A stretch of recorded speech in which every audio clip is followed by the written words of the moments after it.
नई दिल्ली में रेल हादसा में भगदड़ में मारे गए परिवारों को दर्द छुपाने या अपनी कमी छुपाने के लिए बांटे गए त्वरित मुआवजा। क्यों नहीं हुआ रेलवे के नियमों का पालन?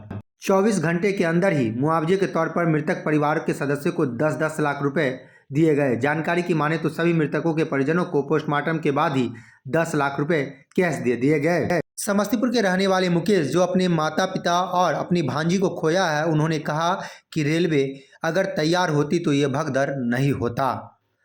वो अपने माता पिता और भांजी के बचाव के लिए घंटों चिल्लाता चीखता रहा, लेकिन किसी ने मदद नहीं किया। किसी तरह माँ, पिता और भांजी को घसीट कर बाहर निकाला और स्टेशन पर ले गया।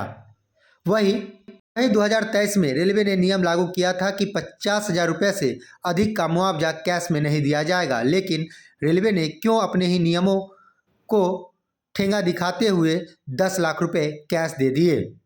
वहीं मृतक की बेटी लीला बताती है कि अब उसका घर का देखरेख कौन करेगा, क्योंकि पिताजी मजदूरी करके किसी तरह पालन पोषण करते थे। 2 भाई हैं, वो भी छोटे हैं, वो भी मजदूरी करते हैं और एक बहन कुंवारी है। इसका देखरेख कौन करेगा? बताते चले कि रेलवे ने उसी दिन मृतकों के परिवार को 10-10 लाख, गंभीर रूप से घायलों को 2.5 लाख और सामान्य के लिए 1 लाख रुपए तक की राशि बिना दिशा निर्देश का पालन करते हुए दे दिया गया। हालांकि 50,000 तक नकदी रेलवे दे सकता है। कंट्रोल में ही नहीं था। एक दूसरे पे खान के लात धर के आदमी जा रहे थे।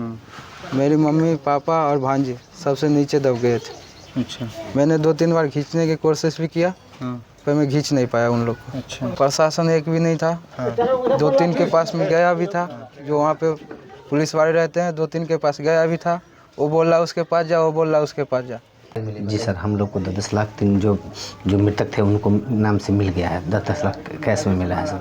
कैश में कहाँ मिला? जी सर, वो रेलवे डिपार्टमेंट के जो अफसर थे वो मुहैया करा के दिए गए हैं। कब दिए थे? वो मतलब मृत्यु हुआ था और क्या कहते हैं उसका दास अथी जो बोलते हैं पोस्टमार्टम के क्रम में ही दिया गया था। अच्छा। के साथ एक एम्बुलेंस में गार्ड थे, जो मतलब को उतारने के बाद वो लोग कुछ देर यहाँ विलम्ब किए और उधर चौक की तरफ लगा के गाड़ी वो लोग थोड़ा देर किया। और उसके बाद मुखिया जी से, यहाँ के जो मुखिया जी हैं उनसे बातचीत हुई तो उनसे 6,000 रुपये का डिमांड किया गया था। मेरे पापा भी मजदूरी करते थे, केला का व्यवसाय।